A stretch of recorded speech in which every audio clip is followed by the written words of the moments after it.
What's up, everybody? My name is Nick. I'm from Casco Mountain Customs, a tiny shop in upstate New York, up in the trees instead of skyscrapers.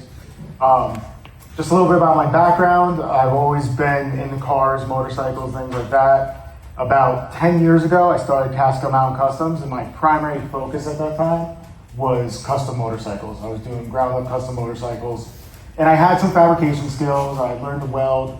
I could bend tube, notch tube, but at that time, I was still in a place where I was looking for tanks and fenders that would fit my build. And I was really constrained by my designs by what I could find, right? Because you got this frame, you need your clearances, and you're like, oh, what tank is out there? Can I modify it? Can I make it fit? And eventually I just kind of got frustrated by having to deal with that. And I was like, you know what? I see Jesse James do it a bunch. I'm gonna make a gas tank. How hard could it be? And that's just kind of what set me down this path. I made my first gas tank. I was pretty much self-taught, watching other videos, Discovery Channel, biker build off, all that kind of stuff. And, you know, I started making that gas tank, those fenders, and I just kind of got the bug for metal shaping. So over time, I found like I was almost like tailoring my bike build to the metal shaping I got to do for it. Like I didn't even want to mess with the other stuff. I just wanted to make these cool tanks. So starting, you know, maybe 5 years ago, my business, I just kind of started narrowing down the metal shaping. Now that's all I do.